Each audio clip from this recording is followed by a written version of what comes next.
역대상 2장 1절에서 55절까지 말씀을 살펴보도록 하겠습니다.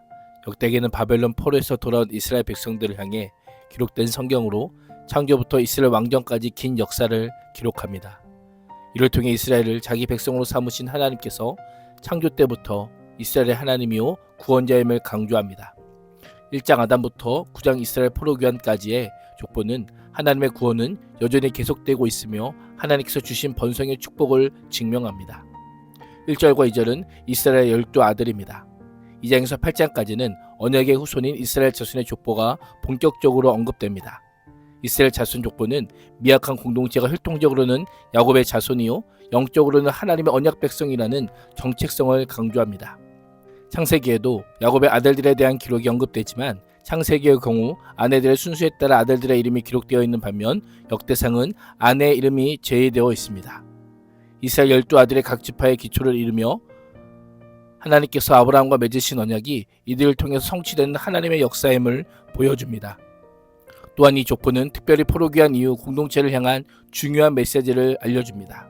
성전은 무너지고 왕권은 사라졌으며 이스라엘 공동체는 약화되었지만 족보를 통해 하나님께서 여전히 자기 백성을 기억하심을 알려줍니다. 아브라함과 다윗을 통해 주신 언약을 신실하게 이루어가시는 하나님이심을 선포합니다. 이스라엘 12아들의 언급은 오늘에 사는 우리에게 우리 또한 단순히 개인적인 신앙생활을 하는 것이 아니라 개인은 물론 가정, 교회, 나라, 민족을 넘어 세계 열방을 통해 하나님의 뜻과 계획이 성취되고 있음을 보여줍니다. 오늘 나에게 주신 하루도 하나님께서 이루어가시는 경륜 안에 있음을 기억해야 합니다. 3절에서 8절은 유다지파, 유다의 자손입니다. 역대기 저자는 유다지파의 족보를 다윗 왕조를 중심으로 소개합니다.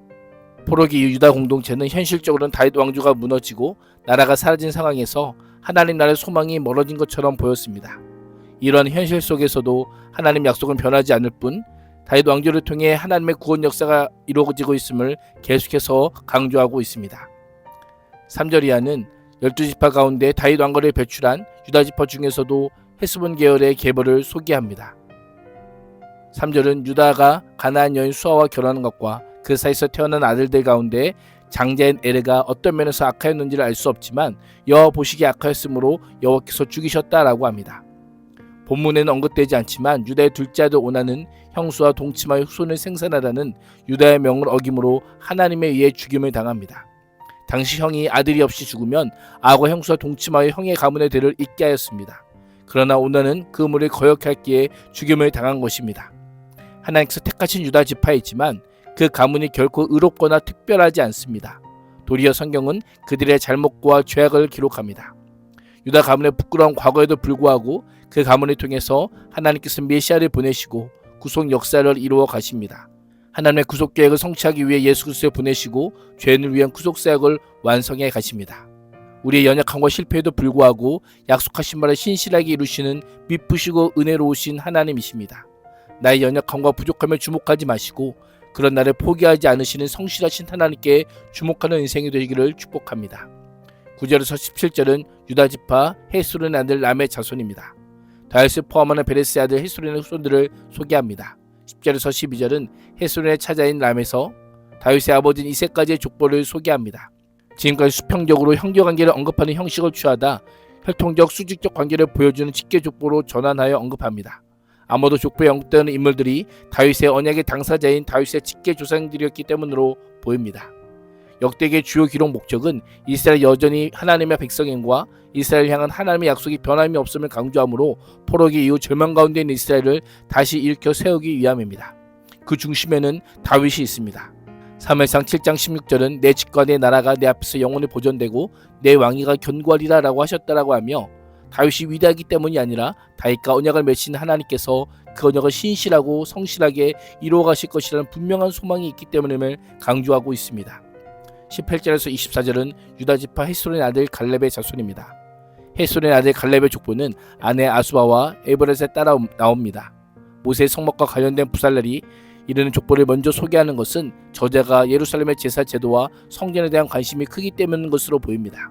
21절에서 24절은 유다 자손과 길르앗 족속과의 혈연적, 지원적 연관성을 보여주며 헤스론의 아들 수국과 아술에 대해 언급합니다. 25절에서 41절은 유다지파의 헤스론의 아들 여라무엘의 자손입니다.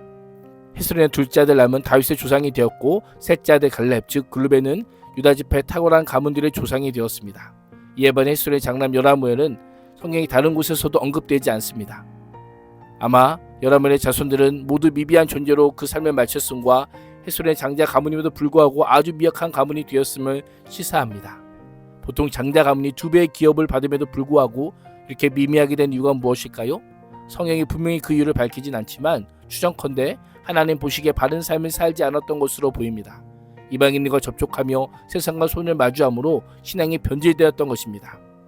아무리 많은 기업을 받을지라도 세상과 손을 잡고 하나님과 멀어진다면 쇠퇴와 멸망의 길로 걸어갈 수밖에 없음을 잊지 말아야 합니다. 우리의 유일한 복의 근원은 오직 하나님 한 분이십니다. 하나님만이 우리에게 복 주실 수 있는 분이요 하나님께서 주시는 복만이 우리에게 참 유익한 복이요 진실하고 합당한 복임을 잊지 말아야 합니다. 42절에서 55절은 유다지파 헤스론의 아들 갈렙의 자손입니다.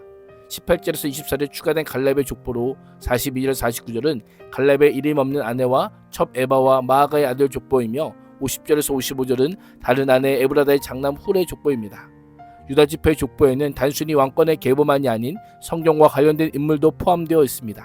이는 포로 귀환 이후 이스라엘 백성들이 성전을 중심으로 신앙을 회복해야 한다는 메시지를 강력하게 선포할 뿐 아니라 성전이 파괴된 상태에서 신앙의 중심을 회복해야 하는 과제가 있음을 알려주고 있습니다. 오늘 하루도 하나님의 신실하심을 믿고 그 뜻을 이루어가기 위해 하나님의 언약과 말씀을 굳게 붙드는 삶을 살 수 있기를 주님의 이름으로 축복합니다. 기도하겠습니다. 하나님, 바쁘고 분주한 일상 속에서도 하나님의 언약을 신뢰하고 기도로 하나님을 의지하며 맡겨주신 삶을 충성스럽게 감당하는 삶을 살게 하여 주옵소서. 예수님의 이름으로 기도합니다. 아멘.